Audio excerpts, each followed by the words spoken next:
Khairul, ayo Khairul, buruan. Udah jam 4 nih. Habis mau kosik.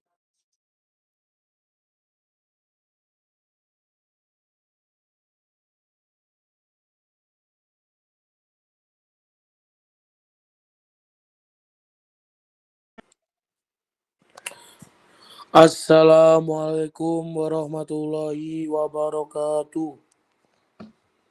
Waalaikumsalam warahmatullahi wabarakatuh.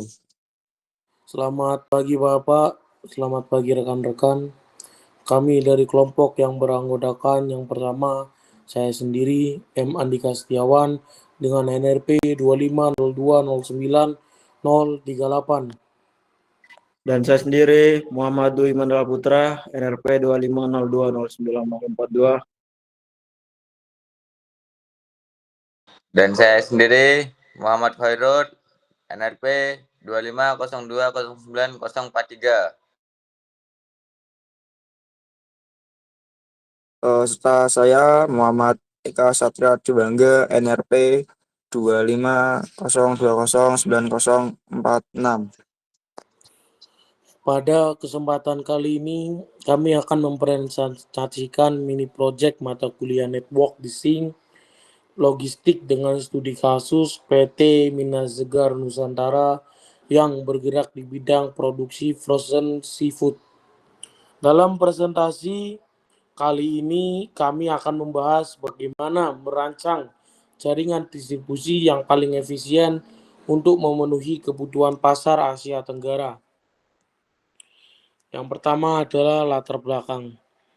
PT Minas Segar Nusantara merupakan perusahaan produksi yang memproduksi frozen seafood di wilayah Semarang dan Kendal. Perusahaan berencana memperluas pemasaran ke negara ASEAN karena produknya berupa makanan beku dengan suhu penyimpanan minus 18 derajat Celcius. Maka perusahaan harus menjaga cool can selama proses distribusi. Selain itu, perusahaan juga membutuhkan waktu pengiriman yang cepat dan servis level yang tinggi.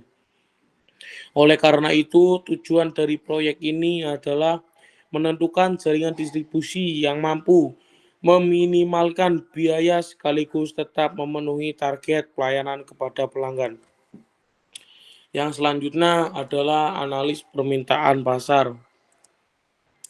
Pada slide ini terlihat permintaan dari 6 negara tujuan ASEAN.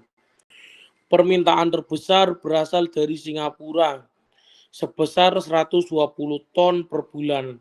Kemudian Kuala Lumpur sebanyak 100 ton. Kedua pasar tersebut menyumbang sekitar 48% dari total permintaan. Total permintaan seluruh pasar mencapai 460 ton per bulan. Dari data ini juga terlihat bahwa semakin besar permintaan, maka lead time menjadi faktor yang sangat penting agar produk tetap berkualitas ketika sampai ke konsumen. Selanjutnya adalah alternatif fasilitas.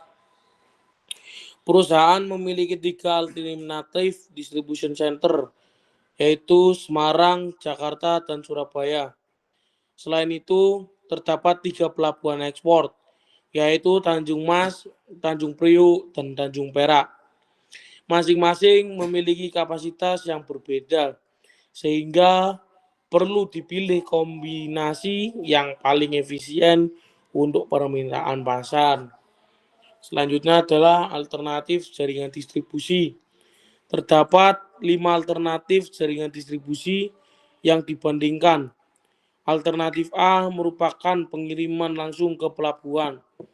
Alternatif B, C, dan D menggunakan satu distribution center yang berbeda. Sedangkan alternatif E menggunakan konsep hub and spoke, yaitu satu distribution center sebagai pusat konsolidasi dengan 2 pelabuhan ekspor. Nantinya alternatif ini yang akan dibandingkan dengan alternatif lainnya. Selanjutnya akan dibacakan oleh Muhammad Khairul. Selanjutnya, analisis biaya alternatif B. Alternatif B menggunakan DC Semarang dan Pelabuhan Tanjung Mas. Total biaya distribusinya hanya sebesar Rp950.000 per ton, sehingga menjadi alternatif dengan biaya paling rendah. Selain itu, light time-nya hanya sekitar 2-7 hari karena lokasi pabrik sangat dekat dengan distribution center. Namun kelemahannya adalah kapasitas DC Semarang hanya 350 ton per bulan, sedangkan permintaan pasar mencapai 460 ton. Jadi alternatif ini belum mampu memenuhi seluruh kebutuhan pasar.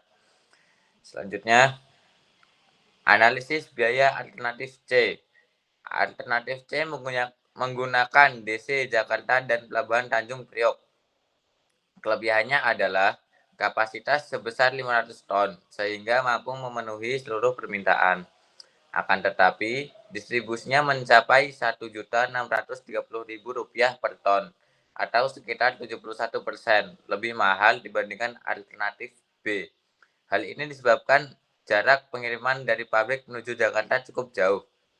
Selanjutnya, analisis biaya alternatif D.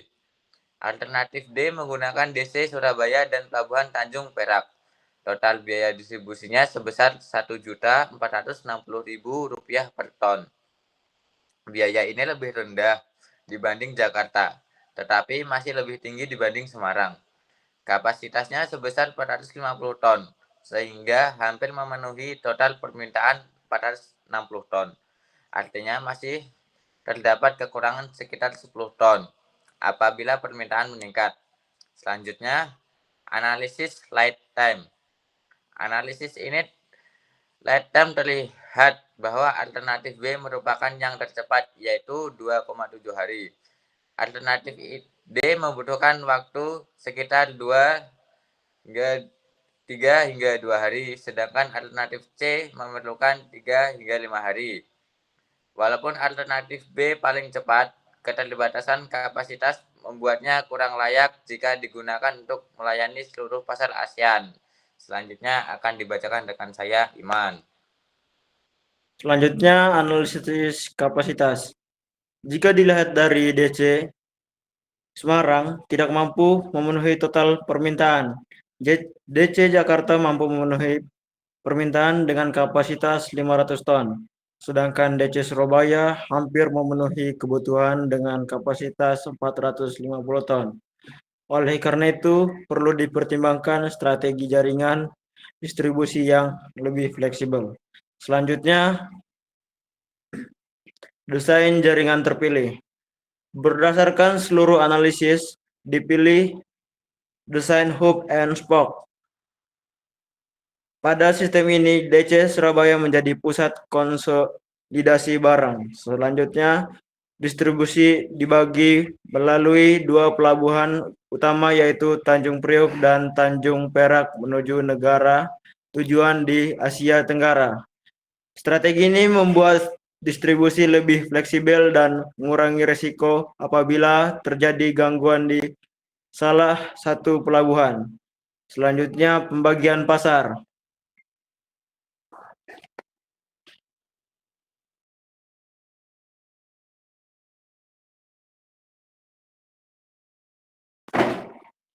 Selanjutnya, pembagian pasar. Dalam pembagian pasar, Singapura dan Kuala Lumpur dikirim melalui Tanjung Priok dengan total volume 220 ton per bulan, sedangkan Bangkok, Ho Chi Minh, Manila, dan Brunei dikirim melalui Tanjung Perak dengan total 240 ton per bulan. Pembagian ini membuat kapasitas kedua pelabuhan tetap mencukupi dan beban distribusi menjadi lebih seimbang.